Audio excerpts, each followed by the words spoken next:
자, 오늘 나와주신 분들은 먼저 소개시켜드리고 오늘 취지 말씀드리고 행사 시작하도록 하겠습니다. 자, 오늘 그 두 번째 패널 토에는 실제로 현업에서 스타트업 지원 프로그램을 운영하고 계시는 지원 프로그램 운영자들이시고요. 이분들의 그 가치관 또는 뭐 행사하셨던 내용들, 그 다음에 어떻게 프로그램을 진행하고 계시는지에 대해서 이제 브리프한 얘기를 좀 들어보도록 하겠습니다. 먼저 저 끝에 계신 분부터 소개해드리도록 하겠습니다.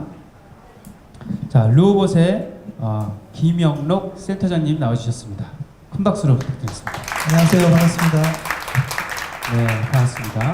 그 다음에 헤브론스타 조은희 매니저님 나와주셨습니다. 팬들이 오셨나봐요. 예, 그럼 이제 다른 분은 또 어떤 팬들이 오셨는지 한번 확인해 보도록 하겠습니다. 성남산업진흥재단 방송의 연구원님 나오셨습니다. 안녕하세요. 네, 역시 팬클럽 나와주셨고요. 예, 저는 벤처스퀘어 명승은 대표입니다. 반갑습니다. 네, 오늘 그 간단하게 시작을 해보겠는데요. 저희가 주어진 시간이 그렇게 많지는 않아서 저희들 기관 소개랑 프로그램 내용들 먼저 소개해 주는 게 좋을 것 같아요. 현재 저희들이 진행하고 있는 프로그램들 소개를 소개해 드릴 텐데 일단 저부터 먼저 시작해도 될지 모르겠네요. 저희가 이제 벌써 엑셀러레이션 프로그램을 정부와 같이 시작한 지가 4년째 들어가고 있고요. 벌써 내년이 되면 이제 5년째 들어가고 있는 기간인데 국내에서 중기청에서 시작한 엑셀러레이터 지원 사업이었던 스파크스퀘어를 비롯해서 스타트업 노매드가 벌써 4기째입니다. 그래서 스타트업 노매드 4기째는 나이파, 나이파 미래부에서 지원을 받아서 나이파에서 운영하고 있는 K글로벌 사업의 일환이고요. 저희 이제 위탁 운영사로 노마드라는 프로그램을 통해서 액트너랩과 벤처스퀘어가 같이 움직이고 있는 사업이고요. 이 브랜드 자체는 벤처스퀘어가 4년째 지금 계속 이어져 온 브랜드로 하고 있고요. 취지는 스타트업 글로벌 진출에 목적을 두고 있고 저희가 이제 실리콘밸리 쪽으로 4년째 보내주고 있습니다. 국내에서 피칭 데모데이 또는 교육 멘토링까지 이제 마치고 그다음에 이제 미국에 가서 현지에서 3주에서 6주 사이에 프로그램을 진행을 하고 있고 집중적인 피칭 클래스, 그 다음에 데모데이, 그 다음에 네트워킹을 포함한 엑셀러레이션을 진행한 뒤에 국내에서 와서 이런 이제 글로벌 스타트업 컨퍼런스 같은 행사에서 데모데이를 마지막으로 저희 행사가 모두 끝나게 되는 프로그램을 운영하고 있고요. 이 프로그램은 약 7개월 정도, 1년에 한 번 정도 진행하고 있는 프로그램으로 진행하고 있습니다. 저희는 한 8개 정도 뽑았고요. 8개 뽑은 데들 대부분 1,000만원에서 1,500만원, 또 많은 곳은 3,000만원 정도의 투자를 모두 집행을 한 상태입니다. 밸류에이션은 한 작게는 5억에서 많게는 30억까지 있었고요. 물론 밸류에이션 갭 차이가 상당합니다. 그 스타트업들이 원하는 갭하고 저희들이 투자하려는 갭하고 좀 차이가 나서 저희가 선발하고 나서 한 3개월 정도의 투자 대상과의 면담을 통해서 투자 집행을 시작했고요. 지금은 다 거의 완결되어 있는 상태고 8개 기업 가운데 2개는 이미 미국에 법인이 세워져 있고 2개는 설립 중이고 그 중에 4개 중에 1개는 후속 투자가 예정되어 있는 상태입니다. 이렇게 해서 저희 그 노마드 프로그램 간단하게 소개시켜 드렸고요. 그럼 각각 기관 소개랑 저희처럼 프로그램을 어떤 프로그램을 진행하고 계시는지 간단하게 좀 말씀해 주시죠. 네, 첫 타잔에 조금 명승은 대표님 상당히 간단하게 말씀해 주신다면 되게 너무 자세히 말씀을 해주셔서 살짝 속으로 지금 놀란 상황이고요. 저는 지금 아까 인사드렸듯이 성남산업진흥재단에 재직 중이고요. 지금 방승의 연구원이라고 합니다. 현재 지금 이 건물에 지금 계신 이 건물에 6층, 7층에 경기 콘텐츠 코리아 랩이라고 있습니다. 그래서 저는 지금 거의 3차년 차가 됐죠. 3년째가 됐죠. 2014년도에 이 건물에 와서 경기 콘텐츠 코리아 랩이라는 문화 콘텐츠 창작자들이 창작을 자연스럽게 하면서 이 창작이 결국에는 이 창업으로 자연스럽게 연결되도록 하는 그러한 공간이자 프로그램들을 지금 맡아서 지금 하고 있는데요. 혹시 안 와보신 분들은 오늘 이거 지금 패널 토이 끝나고 6층, 7층 그리고 8층, 9층에 오셔서 한번 공간을 이렇게 둘러보셔도 되게 좋은 기회가 될 거라고 생각을 합니다. 그래서 지금 저 같은 경우는 현재 다양한 프로그램을 지금 창업과 관련된 프로그램을 지금 많이 기획을 하고 운영을 하고 있는데요. 뭐 기본적으로 멘토링부터 시작을 해서 현재는 지금 그 IoT 비즈 팩토리라는 그 IoT 기반의 그 양산을 위한 제품 양산을 위한 IoT 기반의 창업 팀들이 총 20개 팀이 지금 현재 1기, 2기가 거의 다 수료를 한 상태고요. 바로 내일이죠. 내일 지금 지하 2층에서 국제 회의실이죠. 그 거기서 내일 4시에 그 심사를 할 예정입니다. 그래서 총 1기, 2기 각각 10팀, 10팀 중에 총 4팀이 이제 선정이 되면 이제 그들을 위한 어떤 후속 지원과 글로벌 어떤 양산 해외 지원 과정과 그리고 그 시제품 제작을 위한 그 지원금까지 이렇게 다양한 지원 프로그램들이 마련이 되어 있습니다. 그래서 지금 제가 그 외에도 지금 뭐 아이디어 용광로라든가 여러 가지 프로그램들을 지금 현재 진행을 하고 있는데요. 네, 이따가 좀 얘기를 진행을 하면서 더 깊은 얘기는 또 말씀을 드리도록 하겠습니다. 네, 감사합니다. 당황스럽지 않게 다 잘하시네요. 네. 자, 우리 올해 아마 첫째 프로그램이신 것 같아요. 그래서 헤브론스타 조은희 매니저님께서 H캠프라는 이름의 프로그램 내용을 설명해 주시겠습니다. 네, 안녕하세요. 저는 헤브론스타의 조은희 매니저라고 하고요. 저야말로 정말 당황스럽네요. 앞에서 너무 자세하게 얘기를 해주셔가지고 저희는 엑셀러레이터계의 혜성처럼 떠오른 올해 처음 사업을 시작한 회사이고요. 네, 저희도 마찬가지로 나이파에서 지원하는 K글로벌 사업으로 지금 엑셀러레이팅 육성 사업과 그리고 스타트업 해외 진출 부스터라는 사업 2개를 진행을 하고 있습니다. 그래서 저희 지금 1기에 8팀 그리고 뒤에 부스터 사업으로 10팀 뽑아서 지금 운영을 하고 있고요. 저희 회사는 원래 그 컨설팅 회사가 모토예요. 그래서 저희가 수많은 인더스트리에 계시는 분들과 같이 컨설팅한 경험을 바탕으로 저희 인적 네트워크를 활용해서 스타트업들에게 좋은 멘토링과 서비스를 제공하려고 노력을 하고 있고요.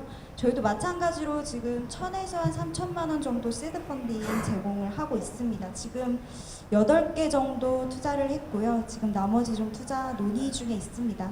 네, 그리고 저희는 동남아시아 지역에 조금 강점이 있어요. 저희가 그쪽으로 오랫동안 해외 진출하고자 하는 중소기업들의 컨설팅을 진행해 왔기 때문에 스타트업들 중에서도 그쪽 시장에 관심이 있으신 분들은 저희 H캠프에서 셀러레이팅 프로그램을 진행을 하시면 많은 도움이 되실 것 같습니다. 네, 감사합니다. 그래서 다음에는 이제 루오보 비즈니스 인큐베이터인데요. 보통 이제 우리가 일반적으로 루오보 타시면 이제 역 근처에 이렇게 보시면 비즈니스 센터 하나 있네. 그러면 대부분 루오봇이에요. 국내에서 가장 많이 있고 가장 지점도 많습니다. 근데 최근 들어서 인큐베이팅, 엑셀러레이팅을 이제 본격적으로 시작하고 있는데 그 총책임자로 일을 하고 계십니다. 김영로 센터장님. 네, 반갑습니다. 역 근처에 잘 살고 있는 로봇 기업가 센터의 김영로 센터장이라고 합니다. 로봇 많이 들어보셨죠? 저희 로봇이 이제 비즈니스 센터로 많이 알려져 있는데 18년이 사실 됐어요. 올해로 이제 기업은 18년이 됐고 센터는 한 40개, 40개 센터가 있고요. 해외에도 지금 상해 센터와 하노이 센터가 오픈한 상황이고요. 그리고 이제 저희 로봇을 이용하는 기업이 무려 3,800개 정도 됩니다. 그래서 스타트업들이 정말 다양한 이제 스타트업들이 저희들이랑 함께 하고 있다고 생각하시면 좋을 것 같고요. 그런데 이제 예전에는 이제 하드웨어에 저희들이 집중하다가 이제 아시다시피 이제 오토 플랫폼을 이제 지향해야 되기 때문에 인큐베이팅이나 이제 엑셀러레이션을 우리가 이제 올해 저희들도 참여하게 되었고 그 와중에 지금 현재 K 글로벌 엑셀러레이션 프로그램인 저희들이 이제 K 커넥터라는 이름으로 10개 팀을 선발을 했고 그 와중에 그 팀들을 데리고 저도 이제 직접 저희들은 이제 베트남 호치민과 하노이를 다녀왔고요. 그리고 중국에는 이렇게 상하이 이제 그쪽을 다녀오면서 이제 팀들에 대해서 이제 많은 얘기들을 할 수 있었어요. 사실 이 프로그램이 좀 좋았던 건 실질적으로 저희들이 주관 기관인 이제 그 스타트업 팀들하고 이렇게 밀착하면서 투자 연결도 지원해 줄 수 있었고 특히나 저희들은 로봇의 인프라가 정말 다양하게 있기 때문에 스타트업들의 만족도가 상당히 높았던 것도 사실입니다.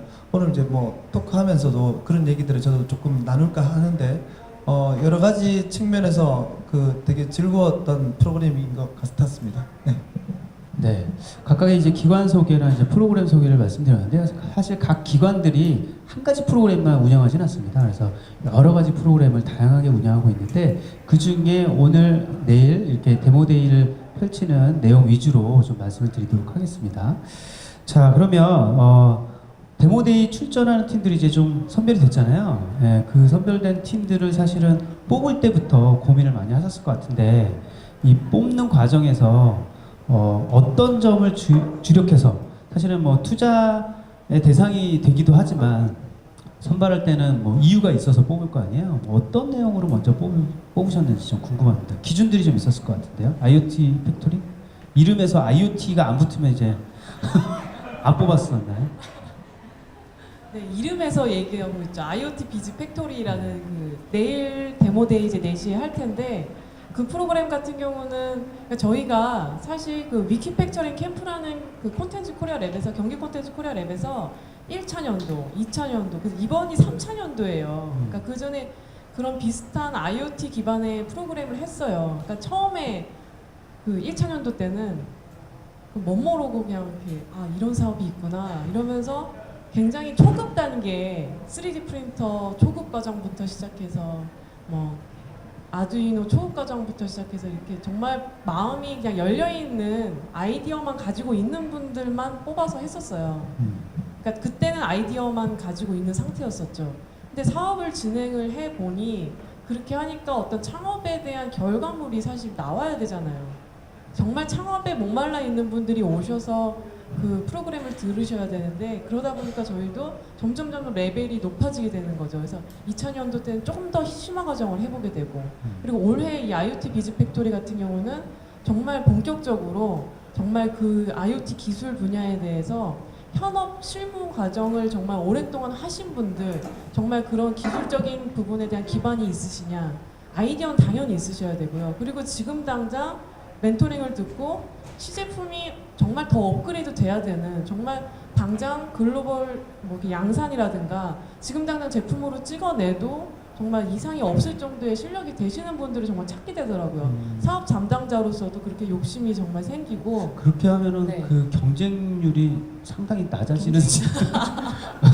낮아지는 결과가 오지 않나요? 그런데 네. 그런데도 불구하고 그 홍보와 네. 홍보와 함께 그 많은 분들이 생각보다 관심이 많으세요. 그래서 많이 지원을 해주셨어요. 네. 그 선별하는 과정에서 그 심사의 과정은 또 어떻습니까? 그래서 심사 같은 경우는 그러니까 1차년도랑 정말 비교를 하게 돼요. 지금 여기 몇 년 이런 일을 하다 보니까 처음에 정말 초급 과정으로 이렇게 교육 위주로 이렇게 진행을 할 때는 아무래도 서류 평가만으로 이렇게 뽑았던 경우가 많아요. 서류로 해서 서류에 어느 정도 텍스트로 아이디어에 대해서 이렇게 글귀를 어느 정도 쓰잖아요. 그런 부분으로 이 정도면 되겠다 싶어서 진행을 했었는데 올해 같은 경우는 상당히 프로그램을 고도화시키다 보니까 그 1차 때는 서류 심사를 해서 1차 때 선발을 하고 이게 점점 이제 전문화가 되는 거죠. 2차 때는 1박 2일 동안 양평에서 서류 평가에 합격한 분들을 다 불러서 같이 네트워킹도 하고 심지어 심사위원분들이죠. 그분들이 진짜 멘토링을 다 해드리고 발표 평가해서 그렇게 해서 2차 심사를 했습니다. 최종 심사 전에 이제 아예 워크숍을 시작했던 그렇죠. 케이스겠네요. 참 이제 뽑히기도 힘드네요, 그죠? 점점 더 뽑히기 힘든 것 같습니다. 우리 그 H 캠프, H 캠프는 뭐 난이도나 수준이나 뭐 이런 것들 좀 감안해서 뽑으셨나요? 아니면 분야별로 뽑으셨나요? 저희는 사실 처음이라 경험이 없어서 저희 기준이라고 말씀드리기는 조금 어려운데요. 저희는 일단 뭐 일기 기업들 같은 경우는 소프트웨어 융합 부문의 기업들을 뽑아야 했기 때문에 일단 그 분야의 기업들을 서류를 먼저 골라내는 게 우선이었어요. 그러니까 공고문에 올리기는 했는데 이게 제가 느끼기에는 스타트업들이 공고문을 잘 읽지 않고 일단 올라오면 여기저기 지원을 하시더라고요. 마치 이력서 내듯이. 네, 예. 맞아요. 그래서 허수를 걸러내는 게 일단은 우선이었고요. 저희도 마찬가지로 사업이 어떤 사업을 진행하시고 어떤 아이템인지 쓰신 것들 유심히 보고, 그리고 이제 아까 말씀드렸다시피 저희가 동남아시아 시장에 좀 강점이 있다 보니까 그 시장에 진출을 하고자 원하는 기업들을 우선으로 서류를 골라냈어요. 그리고 나서 나중에 발표평가 저희도 동일하게 진행했고요. 저희가 이 선발도 그렇고 투자도 그렇고 가장 중점으로 본 건 저희가 경험이 없다 보니까 대표자분이 어떤 분이신지를 가장 많이 봤어요. 그래서 하고자 하시는 사업에 전문성이 있으신지, 그리고 저희 창업 프로그램을 열정적으로 따라오실 수 있으신 분인지, 저희는 사실 그게 가장 중요했었거든요. 그래서 그런 분들을 좀 저희가 따로 대면 평가라고 해야 될까요? 인터뷰를 진행을 했고요. 그렇게 해서 지금 저희 데모데이 올라가시는 분들이 선발이 되었습니다. 네. 뭐 선발의 과정에서 이제 초보라고 자꾸 이제 얘기하시는데 사실 비슷합니다. 예. 그 우리 얼리 스테이지의 그 선발하는 과정은 대부분 이제 사람을 보게 되지 그 아이템 하나를 보게 되기는 좀 어렵거든요. 그리고 아이템과 이분이 정말 적절하게 매치돼 있는가, 실력이 있는가 정도 이제 구현의 가능성도 염두에 둘 수밖에 없으니까 사실 뭐 그건 경험이 있고 없고의 차이는 아닌 것 같아요. 자, 로봇 같은 경우에는 뭐 항상 뭘 하면은 이렇게 사람이 엄청 많이 몰리는 걸로 유명한 곳이에요. 저도 이제 개인적으로 그 한 달에 제가 이제 만나는 스타트업들이 한 100여 개가 넘는 것 같아요. 그래서 그 와중에 이제 스타트업들을 보면 이제 대충 그 스캔이 어느 정도 되잖아요. 그런데 이번 K 커넥터 같은 경우는 사실 이제 핵심적인 게 뭐냐면 지분 투자가 일단 있고 투자금이 일단 현금 투자가 되는 부분이거든요. 근데 저희 로봇에 RBI라는 인큐베이팅 프로그램이 하나 있습니다. 근데 그게 제가 좀 그 전에 트레이닝이 좀 돼 있었던 게 있었어요. 어떤 거냐면 저희들이 이제 로봇은 공간이 있고 여러 가지 현물 투자를 지원해 줄 수 있는 1년간의 프로그램이 있는데, 어떻게 보면 K 커넥터보다 훨씬 더 장기간으로 이렇게 지원해 줄 수 있고 실질적으로 지원할 수 있는 프로그램들을 제가 이제 운영을 하고 있었는데, 가장 중요했던 게 뭐냐면 지금 이제 맹 대표님도 말씀하셨지만 이게 지분 투자가 딱 들어가고 현금 딱 들어갈 때 사람들 인상이 조금씩 싹 바뀌는 경우가 있어요. 또 왜냐면 그죠? 기업의 밸류에이션이 이제 그때 또 이 프로그램 진행 상황에서 또 투자를 받는 경우도 있기 때문에 그 상황에서 서로가 뭐 1%다 0.5%다 이런 것들이 처음에 얘기했던 것들하고 다르기 때문에 이제 좀 난항이 이제 예고되는 상황이요. 그런 것들이 되게 많았어요. 그런데 저희들도 그 10팀을 가지고 뭐 1,000만 원에서 한 2,000만 원씩 이렇게 투자를 진행했고, 그 외적으로도 제가 지금 다음 주 월요일 날에 저희가 로봇에서 3억 2천만 원의 투자금을 걸고 지금 코엑스에서 마지막 파이널이 열려요. 근데 거기에 240개 팀 중에 똑같은 거죠. 어떻게 보면 60개 팀을 K 커넥터, 제가 이 프로그램을 하면서 느꼈던 게 뭐였냐면 정말 인터뷰가 중요하구나라는 걸 정말 느꼈습니다. 그래서 그쪽 프로그램 같은 경우는 60개 팀을 제가 1대1로 3일 동안 다 대면 심사를 다 했어요. 다 하다 보니까 여러분 제가 어떻게 했습니까? 거의 대나무를 꽂아놓은 정말 그 축척이 좀 되는 것 같더라고요. 그런데도 불구하고 저희 10팀 중에 한 팀은 사실은 명의를 도용하고 회사도 바꿔서 지원한, 보니까 이쪽에도 지원했고 이쪽에도 지원을 했는데 우리가 운이 없어서 저희 쪽으로 들어왔는데 그게 이제 결국은 공무원들이 이렇게 보다가 딱 걸렸어요. 딱 걸려가지고 지금은 제재를 당했고 그런 상황들이 있습니다. 근데 요즘 최근 들어서 말씀드린 대로 정부 지원 사업이 이렇게 중복으로도 되게 많았고요. 그런데 이걸 악용하는 사람들도 되게 많고, 또 이게 지분까지 이어지다 보면은 결론은 서로가 피해를 입는 그런 상황들이 발생하는 것들을 이번에 뼈저리게 제가 느껴서 아마 내년에는 더욱더 지혜롭게 할 수 있지 않나 생각을 해봅니다. 예. 네. 뭐 이게 왕도가 없는 사업인 것 같기도 합니다. 이게 엑셀러레이션을 저희들이 벌써 5년 차로 계속 진행하고 있는데 선발의 과정을 거의 모든 걸 해본 것 같아요. 서류 평가부터 시작해서 온라인 평가, 뭐 비디오 평가, 뭐 채팅 평가, 그다음에 뭐 워크샵, 뭐 면담, 또는 술 먹기부터 시작해서 뭐 별거 다 했는데, 야, 사람을 골라낸다는 게 쉽지 않고, 게다가 이제 우리가 투자할 대상이다 이러면 서로 상대방과의 그 거리감이 갑자기 생기고 중간에 계약서가 왔다 갔다 해야 되는 아주 그 건조한 상태가 한번 이어지더라고요. 그래서 야, 이게 엑셀러레이션이라는 게 저희도 준비가 필요하지만 엑셀러레이션에 지원을 해서 들어올 때는 어느 정도 그 프로그램에 내가 핏이 맞는지 그 지원기관과 지원기관의 그 지원 취지와 내 사업이 정말 그게 일정상으로나 의도상으로 맞아 떨어지는지를 좀 감안해서 지원을 해주십사 하는 좀 바람도 좀 가져봅니다. 안 그러면 계속 이제 이력서 시스템처럼 막 100군데 이력서 넣어놓고 어디다 넣는지 모르고 막 헤매는 분들도 계시거든요.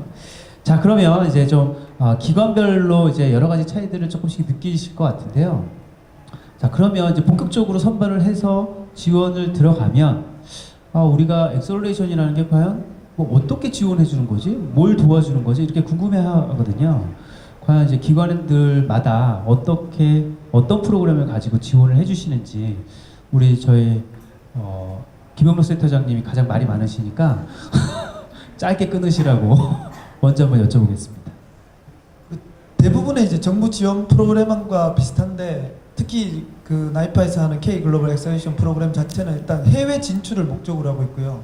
그리고 선발 자체도 소프트웨어 이렇게 융합, SW 융합 아니면 IoT 융합 이렇게 해서 그 어떤 카테고리를 정해놓고 지원자를 받는 게 특징인 것 같아요. 그리고 프로그램에서 일단 저희들 로봇은 어쨌든 국내 프로그램도 있지만 이제 해외를 나가기 전에 해외 프로그램을 해외 연사들을 불러서 이런 게 조금 달랐던 것 같아요. 국내에서 어떻게 피칭하는 거하고 해외 피칭은 차원이 다르다라고 해야 되고 그리고 사업 계획서, 이 비즈니스 플랜 자체도 만드는 이 사업 계획 작성하는 부분도 많이 이렇게 트레이닝 돼서 해외로 나가야 되는 것 같고요. 그리고 저희 같은 경우는 어쨌든 하노이나 호치민에 갔고 상하이에 갔잖아요. 그러면 2주 동안 있었는데 2주 동안 머물면서 지원자분들도 준비를 좀 많이 해갔으면 좋겠어요. 왜냐면 그 모든 것이 다 기회인데 그냥 우리가 데리고 가니까 그냥 올라타서 공짜니까 그냥 다 같이 마치 가서 관광하듯이. 그냥 네. 한마디로 수학여행 돌듯이 이렇게 와버리더라고요. 그런데 이런 것들은 정말 기회를 줘도 받아먹지도 못하고 이런 부분들이 되게 많이 존재를 하는 것 같습니다. 그래서 좀 그런 부분들을 저희들은 하여튼 최대한 많이 해드리려고 했는데 그런 부분들이 서로가 좀 교감이 잘 돼서 가는 게 대단히 중요하다고 생각이 듭니다. 저 질문한 게 뭐였죠? 네, 질문이 헷갈렸나요? 네, 어떤 그 프로그램들로 어떻게 지원을 해주고 계시는지에 대한 건데 아까 뭐 피칭 클래스 같은 거 열어주시고 해외에 같이 가서 프로그램을 진행해 주시는 역할도 있고요. 죄송합니다. 네. 뭐 멘토링이나 네트워킹이나 이런 것들은 멘토링, 어떻게 네트워킹 당연한 거고 해외에 네. 엑셀러레이터 파트너하고 같이 프로그램을 진행합니다. 음. 그리고 해외 가서는 해외 엑셀러레이터들이 프로그램 직접 진행을 합니다. 그렇게 해서 물론 우리가 협업은 하지만 그런 부분들이 좀 차이점이 있는 것 같습니다. 국내 프로그램들은 좀 비슷한 것 같고요. 네, 알겠습니다. 저 HK포는 어떻게 진행하고 계시나요? 네, 뭐 저희도 비슷하게 멘토링은 진행을 하고 있고요. 저희 이제 쭉 컨설팅을 진행해 오면서 쌓인 인적 네트워크를 활용해서 저희가 좀 다양한 분야를 경험을 하다 보니까 지금 저희 보육기업으로 들어오신 분들이 이제 전문적으로 그 분야에 필요하신 전문가들을 저희가 주로 멘토를 좀 붙여드리려고 노력을 하고 있어요. 네, 그렇게 진행을 하고 있고 그리고 저희가 사업계획서 기본적으로 저희 컨설팅 하듯 다 드리고 있고요. 저희 그런 쪽에서 비즈니스 모델이나 이런 거 봐드리는 건 어느 회사보다도 더 잘 봐드릴 수 있다고 자신을 할 수 있고 저희도 마찬가지로 그 K 글로벌 사업이 해외 진출을 목적으로 하고 있기 때문에 뭐 영어로 IR 피칭하는 것들 클래스 열어서 계속 워크숍 진행을 하고 있고 그리고 해외에서 저희 12월 6일 날 샌프란시스코에서 데모데이 할 예정이에요. 그래서 그것들 지금 준비하면서 프로그램을 진행하고 있습니다. 성남산업진흥재단. 네. 지금 IoT 비즈 팩토리 같은 경우는 질문이 지원이었죠. 네, 어떤 걸 지원해 주고 계시나요? 대부분의 창업 프로그램들이 대부분 멘토링이 기본인 것 같아요. 그래서 IoT의 아무래도 창업 팀들이 적어도 회사에서 그 IT나 그쪽 기술 개발 쪽으로 5년에서 10년 정도 실무 일을 하시던 분이 창업하시려고 오신 분들이 좀 많으셨어요. 그러다 보니까 멘토분들도 그 정도의 수준이 되시는 그런 멘토링으로 당연히 그렇게 진행을 해드렸고요. 그리고 이분들이 물건을 결국에는 양산을 하는 것이 중요한 초점이기 때문에 저희 프로그램에서는 1기, 2기 다 그 중국의 신천에 가서 그 중국 요새 사실 저희가 한국의 어떤 그 인력들이 중국 쪽으로 많이 이게 저렴한 뭐 인건비라든가 여러 가지 그런 시스템들이 다 중국으로 많이 이동을 하고 있는 상황이잖아요. 국내 상황은. 그러다 보니까 창업팀들이 같은 뭐 1000개, 2000개 대량 생산을 하더라도 중국의 어떤 공장들을 직접 보고 현장에서 그 공장에 있는 분들이랑 얘기를 하는 것이 좋겠다라는 생각이 들어서 1기, 2기 팀과 함께 다 같이 그 중국에 가서 그 몇 주 전에 갔었죠. 그 신천이랑 동간에 있는 공장에 가서 그 정말 대량 생산하는 양산에 대한 제조 쪽으로 투어를 이렇게 공장 투어를 돌고 그리고 그 중국에 있는 하드웨어 그 엑셀러레이터죠 스타기스라는 그 회사에 가서 멘토링을 받고 정말 제조에 대한 전문적인 멘토링과 자문들을 받고 그리고 돌아왔습니다. 그리고 그 외에는 사실 창업 프로그램들이 대부분 민간이건 그 정부기관이건 지원금 체계로 많이 지금까지 해왔잖아요. 저도 지원금을 많이 그 진행을 했었는데 그런 부분들 같은 경우도 어떻게 해야 효율적으로 해야지 이게 지원이 정말 효과적으로 될 수 있느냐를 그 고민을 하게 되는 시점이고 지원금도 사실 올해도 그 비즈팩토리 프로그램에서 지원금도 그 지원이 되고 있습니다. 그러니까 얼마씩 지원되나요? 네? 얼마씩 지원되나요? 아직 금액은 밝히기는 어렵고요. 그 밝히기 어려운 금액이라고 합니다. 꽤 많이 그 지원이 됩니다. 그래서 그런 부분의 효과에 대해서는 저희 담당하시는 우리들이 좀 아무래도 고민을 지금 해야 되는 상황이라고 생각을 합니다. 네. 저희가 이제 지원이라고 하면 엑셀러레이터들의 지원 프로그램을 예전에 이제 제가 이제 프로그램을 구상하고 이제 엑셀러레이션한 용어를 이제 도입해 올 때 제가 가급적 지향하는 바는 교육이라는 말을 자꾸 지향을 했었거든요. 누군가에게 정답을 가르쳐주고 커리큘럼에 따라서 A부터 시작해서 왜 성문 종합 영어가 맨날 앞장만 까맣게 있는 것처럼 비즈니스 모델 수립 이거부터 시작하는 또 그거를 하진 않았으면 좋겠다는 생각에 이제 멘토링 또는 네트워킹 또는 원포인트 레슨 특강 이런 걸로 이제 많이 이전된 것 같아요. 그래서 그런 것들이 좀 많이 정착되어 있어서 지금 국내에서 돌고 있는 많은 엑셀러레이터 프로그램들이 사실은 그런 쪽으로 좀 많이 이전되어 있고요. 교육이나 집체 교육이나 뭐 의무 교육이나 이런 것들은 많이 이제 지향되고 있는 추세로 알고 있습니다. 그렇게 생각하시면 될 것 같고 투자금을 주는 곳이 있고 지원금을 주는 곳이 있는데요. 국가에서 직접 지원해 주는 곳들 또는 이제 공기관에서 직접 하는 곳들은 지원금 체계로 해서 지원금을 나눠주고 그걸 어디다 쓰는지 좀 용도를 밝혀주는 형태가 있고 지분을 내놓고 투자를 하는 경우는 투자금액 같은 경우에는 이제 자본금에 편입되기 때문에 스스로 알아서 이제 자본금을 활용할 수 있겠죠. 그런 방식으로 진행되고 있고요. 그래서 아마 이제 IoT 비즈팩토리 같은 경우에는 지원금 체계가 일부 있는 것 같고요. 저희 그 K글로벌 사업 같은 경우에는 투자금 지원 체계가 있습니다. 그래서 그런 식으로 좀 다르게 생각하시면 될 것 같아요. 저희가 이제 좀 본격적인 논의를 통해서 좀 가야 될 것 같은데 일단 저희 기관 소개랑 프로그램 소개는 좀 마무리할 것 같고요. 구체적인 내용들은 저희 데모데이가 끝나고 또 담당자들에게 문의해 주시면 더 자세하게 알려주실 것 같은데 일단 저희들이 진행해야 되는 내용 중에 하나가 이런 분들은 안 왔으면 좋겠다.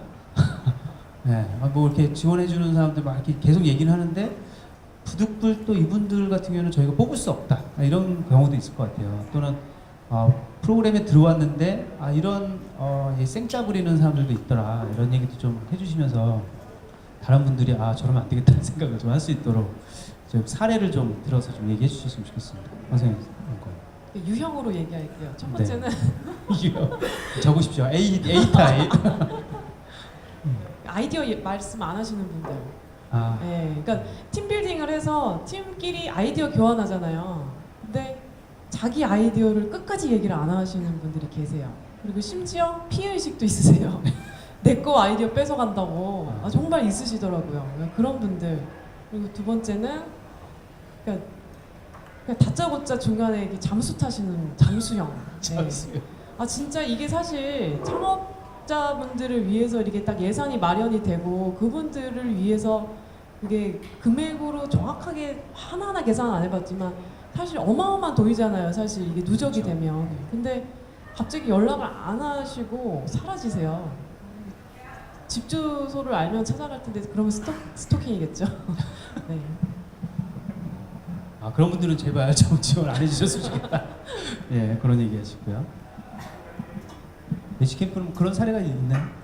저희도 비슷하고요. 예. 딱 한 가지만 말씀드릴게요.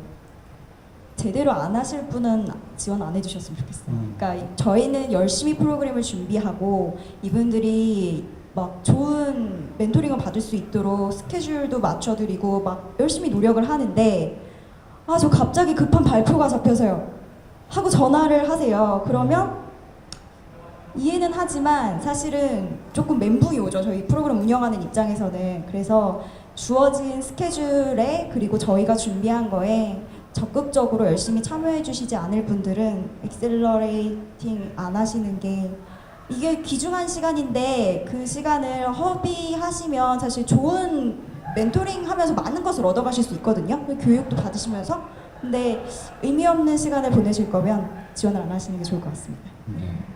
김현우 센터장님은 말씀을 많이 하셨기 때문에 한 가지만 네. 이번 사례에서 또 느꼈던 건데 그 베이비 같은 스타트업들이 있어요. 이게 뭐냐면 정말 숟가락 입에다가 떠먹여줄 때까지 네. 모든 걸 다 지원해 달라고 하는 스타트업들이 있더라고요.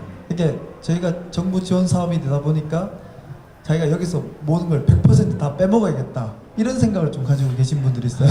근데 우리가 이제 해외 나가서 연결시켜 드렸는데 연결시켜 드리면 그 다음은 본인들이 알아서 해야 될 부분인데 어제도 사실 제가 만났는데 저보고 왜 그 연결시켜 주고 가만히 있느냐 이렇게 또 저한테 얘기를 하더라고요. 그래서 계속 듣다가 너무 화가 나가지고 언제까지 제가 떠먹여 드려야 되냐고 제가 이런 적도 있거든요. 정말 이렇게 찰가머리 같이 정말 이런 베이비 스타트업들은 좀 지양했으면 좋겠습니다. 네. 저희도 이제 막 많은 프로그램을 진행하다 보면 이제 비슷한 사례들 종종 발견되는데 저도 이제 좀 한마디 말씀드리면 그 사업을 하지 말든가 왜 이렇게 그냥 지원금만 따라다니는지 지원금이 없으면 사업을 못 한다고 이제 생짜 부리시는 분들이 좀 있어요. 근데 그럼 지원금을 못 하고 자립 기반도 없으면 사업을 못 하시면 그 사업이 과연 생존력이 있고 사회적 가치가 있고 지속 가능성이 있는지 그러니까 의문이거든요. 아무리 길어봤자 우리 그 정부 지원 사업은 물론 민간에서 지원하는 지원 체계는 짧게는 3개월, 길어봤자 1년이거든요. 아무리 반복적으로 중복해도 2년을 넘지 않습니다. 근데 2년 안에 스스로 생존할 수 없으면 사실은 사업이 굴러가기가 어렵죠. 그리고 지원금이 왔다고 갑자기 비용을 늘리는 사람들, 갑자기 인테리어 하시고 해외 출장 막 다니시고 이런 분들은 나중에 회복할 수 없는 지경에 이르는 경우가 꽤 있습니다. 사람을 갑자기 늘린다든가 고정비를 확보한다는 차원에서 지원금을 활용하시는 분들은 나중에 그게 없어지면 큰일 나는 거죠. 예를 들면 서울 창조경제혁신센터에 지금 60 몇 개 그 지원 프로그램에 들어가 있는 분들이 있는데 거기 무료로 공간을 지원받고 계셨거든요. 그런 분들 당장 이런 사태가 나타나서 우리가 의도하지 않았잖아요. 이런 사태는 이런 사태 되고 난 다음에 어디로 갈지 몰라가지고 헤매시는 분들이 계신단 말이죠. 자립 기반이 없이 또는 정부 지원이 없어도 자립을 할 수 있는 정도의 사업이 되지 않으면 가급적이면 액셀러레이션 프로그램도 그런 걸 다 해결해 주기는 좀 어렵다라고 생각되고요. 액셀러레이션 프로그램들의 대부분의 목적은 있는 사업을 좀 가속화시켜 주는 거지 생존을 담보해 주는 건 아니다라고 좀 말씀드리고 싶습니다. 다 마찬가지 심정이시죠? 네. 울컥할 때가 있어요, 저희들도. 네, 자 그러면 저희가 이제 질문 생각하시는 질문들 있으면 이제 요 질문 다음에 받도록 하고요. 마지막 질문을 좀 드리도록 하겠습니다. 내년도는 또 어떻게 하실 건지 이제 올해는 거의 마무리되는 단계인 것 같고요. 내년에는 또 어떻게 전망하시는지 또는 어떤 분야의 어떤 정도의 지원 프로그램을 좀 고민하고 계시는지 황연구원부터. 말씀해 주시죠. 포맷은 지금 3년 지금 이게 그 3년차 된 사업인데요. 포맷은 거의 비슷하게 갈 것 같아요. 그래서 제가 어떻게 장담은 못해요. 왜냐하면은 매년 사실 조금 이렇게 여러 가지 변동들이 뭐 외부적인 요인이나 아니면 이렇게 경험을 해본 결과 아 이렇게 하면 좋겠어 이런 거를 이렇게 만들었으면 좋겠어라는 생각들이 좀 생기는데 아마 포맷은 좀 비슷하게 갈 것 같아요. 그 비즈팩토리 말고 또 다른 프로그램 같은 경우도 조금 더 진짜 이렇게 점점 욕심이 더 생기더라고요, 담당자로서. 네, 그래서 아마 조금 더 외부 그 기업과 다른 회사와의 협업 관계를 통해서 그 직접 진짜 나가서 창업을 지금 당장 할 수 있을 정도로 그러니까 정말 현업으로 정말 뛸 수 있는 그렇게 더 갈 예정입니다. 네, 현업 중심으로 좀 더 포커싱을 맞추신다고 하셨고요. 네, 저희도 올해와 비슷하게 내년 사업이 진행이 될 것 같고요. 한 가지 특이한 점은 저희가 내년에 이제 베트남의 호치민에 H 캠프를 시작을 하려고 합니다. 그래서 사이공 하이테크 파크와 손을 잡고 저희가 이제 새로운 배치 프로그램을 운영을 할 건데요. 국내에서도 베트남 시장에 관심이 있으신 스타트업들을 저희가 엑셀러레이팅을 할 거니까 그런 부분들 이제 공지를 드리면 많이 지원해 주셨으면 좋겠습니다. 네, 베트남 쪽에 좀 더 포스팅을 하신다고 하셨어요. 저희는 이제 그 지금 이제 ICT와 그 소프트웨어 융합인데 여기에 이제 저희가 이제 개인적으로 생각하는 거는 이제 4차 산업혁명의 선두주자인 어떤 데이터 그리고 지능화 이런 부분들의 스타트업을 정말 육성시켜 줘야겠다는 생각을 제가 많이 갖고 있습니다. 개인적으로도 이 개인화라는 얘기가 내년에 큰 화두로 뜰 것 같고 4차 산업혁명에 어쨌든 이 데이터로 무장한 기업들이 우리가 이런 프로그램들을 통해서 이렇게 지원해 주는 게 정말 성장할 수 있는 그 스타트업들한테 저희가 이런 좋은 프로그램들을 지원해 줘서 거기서 가속화될 수 있도록 하는 게 취지에 맞다고 생각을 해봅니다. 네. 올해 지금 11월 오늘이 16일이죠. 예. 이번 달 말쯤에 엑셀러레이터 법안이 이제 창진법을 통해서 엑셀러레이터 지원 법안이 통과됐는데요. 시행령이 이달 말부터 시작됩니다. 그래서 중기청에서 엑셀러레이터들을 지원 모집하고 등록하는 절차가 있고요. 이 엑셀러레이터에 등록이 되면 펀드를 구성할 수 있게 됩니다. 그래서 아마 내년부터는 저희 벤처스퀘어를 비롯해서 여러 곳에 그 엑셀러레이터들이 현재 주식회사 형태에서 주식회사 및 펀드 운영사의 지위를 갖게 될 예정이라서요. 아마 투자 부분을 좀 더 역점을 두고 고민하게 될 것 같습니다. 그래서 프로그램 자체는 지금 나와 있는 프로그램들을 잘 조합하고 잘 적절하게 매칭하면 될 것 같은데 문제는 항상 투자더라고요. 네, 투자와 그다음에 이제 그 죽음의 계곡을 어떻게 넘겨야 될지에 대한 고민, 그다음에 한 가지 더 고민한다면 어떻게 터미네이션 시킬 것인가. 네, 더 빚을 짓지 않고 빚을 더 내지 않는 상태에서 빨리 멈추게 하고 다른 곳과 M&A를 시키거나 청산시키는 역할도 사실은 이제 내년에 저희 벤처스퀘어나 여러 엑셀러레이터들이 고민하는 역할 중에 하나라고 생각합니다. 네, 그런 식으로 해서 이제 저희들이 2017년도를 준비하고 있는데요. 네, 모르죠. 뭐 지금 이 상태가 지금 어떻게 될지 몰라가지고. 네, 어쨌든 뭐 문화영상 사업과 창조경제 키워드가 지금 많이 공격을 받고 있는 상태인데요. 제가 이제 여기서 한 말씀 사견으로 말씀드리면 그렇다고 창조경제 포함되어서 창업을 지원하는 이런 형태의 이런 분위기를 망가뜨리지 않았으면 좋겠다라는 것과 망가뜨리기도 힘든 상태다. 사실은 글로벌하게 이 스타트업을 지원하지 않으면 어느 나라도 이제는 생존해내기가 어려운 상태고 대기업만으로는 국가의 성장 잠재력을 끌어내기에는 좀 쉽지 않은 상태이기 때문에 저희들로서도 그냥 뭐 이런 상태가 오더라도 저희 뭐 글로벌 스타트업 컨퍼런스도 계속 진행될 거고 앞으로도 꾸준히 진행을 할 예정입니다. 그래서 여러분들 여기 나와 계시는 분들도 변심하지 않고 계속 여러분들 지원해주고 스타트업들 계속 지원해 줄 테니까요. 여러분들도 많이 성원해 주시기 바랍니다. 자, 그러면 저희 질문은 공식적인 질문을 여기서 마무리하도록 하고요. 플로우 질문 한두 개 정도 받고 마무리하겠습니다. 질문 있으신가요? 뭐 개인적인 질문이나 뭐 프로그램에 대한 구체적인 질문도 괜찮습니다. 네. 질문. 네, 손 들어주셨어요?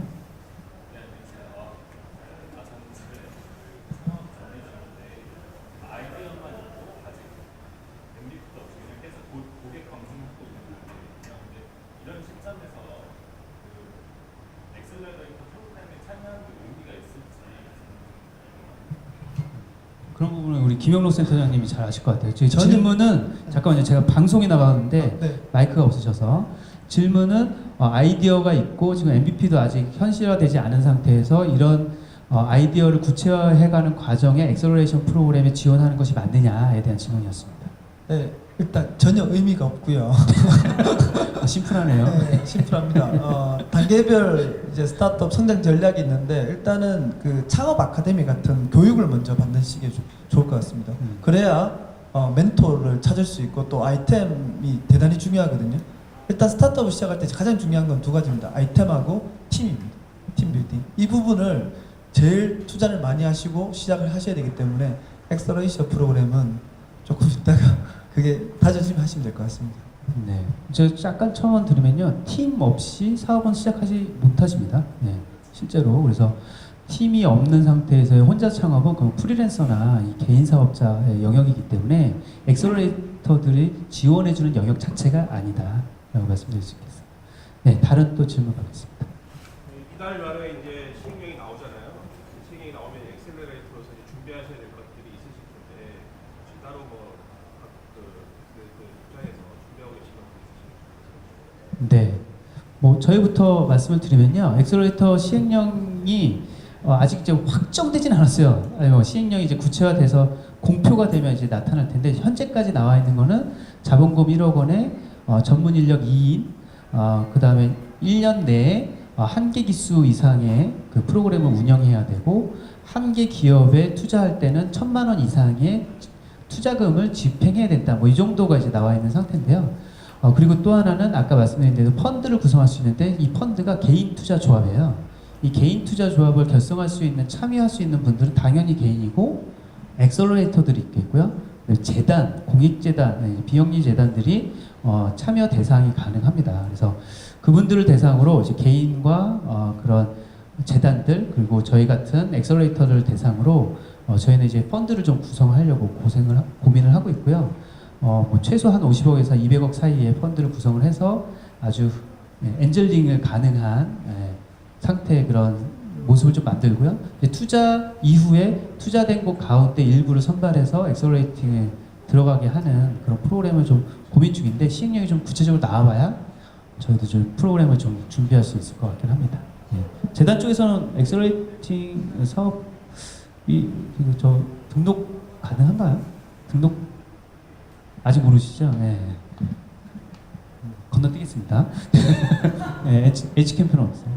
네, 저희도 동일하고요. 펀드를 구성하기 위해서 지금 노력을 하고 있고요. 이하 동문입니다. 저희도 구체적인 게 나와봐야 좀 더 말씀을 드릴 수 있을 것 같아요. 네. 이하 동문입니다. 네, 저희 그 간단하게 말씀드리면 저희 우리나라의 엑셀러레이터라고 하는 곳이 세 부류가 있는데 하나는 이제 기업 그리고 저희 같이 이제 독립형 그다음에 재단형들이 있어요. 이제 뭐 디캠프나 이런 데는 이제 재단형에 가깝고 창조인재혁신센터들도 다 재단형에 가깝잖아요. 이제 그 대상이 되는 곳들이 가장 활발하게 움직이는 곳은 이제 저희 같은 이제 독립형들이 좀 많이 움직이고 있고요. 저희들이 예상하기로는 한 40개 정도가 등록 예상 가능한 기업이라고 들었습니다. 예. 얼마나 실제로 할지는 좀 지켜봐야 될 것 같네요. 네, 질문. 저는 그 해외 바이어랑 셀러를 직접 커뮤니케이션 하는 그런 서비스를 지금 준비 중인 그런데요. 사실 서비스 자체가 해외 대상이 많기 때문에 제가 해외 프로그램이나 이런 거를 지원해볼까 하다가 말고 계속 그런 게 있었어요. 왜냐면 약간 한국에서 제 팀도 그렇고 조금 더 강화를 한 다음에 하고 싶은 마음이 좀 들었는데 만약에 해외 기반이 중요한 사업이면 같이 좀 먼저 주저를 해서 같이 써보는 게 맞는지. 히브론스타가 좀 대답해 주시면 좋을 것 같아요. 글쎄요. 일단 좀 대표님께서 하시는 사업이 어떤 사업이고 그리고 어떻게 진행이 되고 계시는지를 더 자세하게 해봐야 알겠지만 저는 항상 국내에서 좀 팀이나 팀빌딩이나 아니면 사업 아이템이나 이런 것들을 좀 확고하게 만들어 놓으신 다음에 해외에 가실 것을 보통은 권하고 있어요. 하지만 대표님의 상황에 따라 좀 다를 수 있으니까 혹시 뭐 기회 되시면 연락 주시면 네 제가 개인적으로 답변 드리겠습니다. 네. 혹시 뭐 조언 주실 분 있나요? 네. 개인적으로 연락을 달라고 계십니다. 간단하게 하나만 말씀. 해외 사업은 K 글로벌 엑셀레이션 프로그램 필요합니다. 반드시 필요하고요. 하시면 도움이 될 것 같습니다. 근데 이제 준비를 잘 하셔서 그 주관 기관하고 이렇게 교감을 잘 하시면 될 것 같습니다. 네.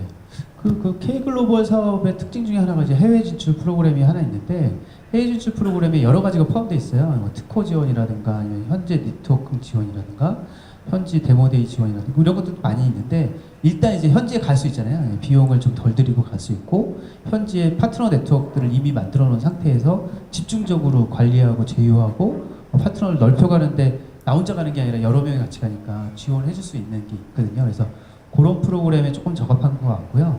근데 이제 단계가 어느 정도인지는 제가 파악이 안 돼서 더 이상의 지금 그 답변은 조금 어렵긴 한데 어쨌든 그런 쪽으로 좀 포커싱을 해주시면 좋을 것 같아요. 네. 자, 그럼 마지막으로 질문 하나 받고 마무리하도록 하겠습니다. 혹시 더 질문 있으신가요? 이 송봉란 센터장님이 한번 질문해 주시겠어요? 울산에서 오셨는데. 네, 그럼 이번 패널 2에는 이걸로 마무리하도록 하겠습니다. 끝까지 경청해 주셔서 감사합니다. 감사합니다.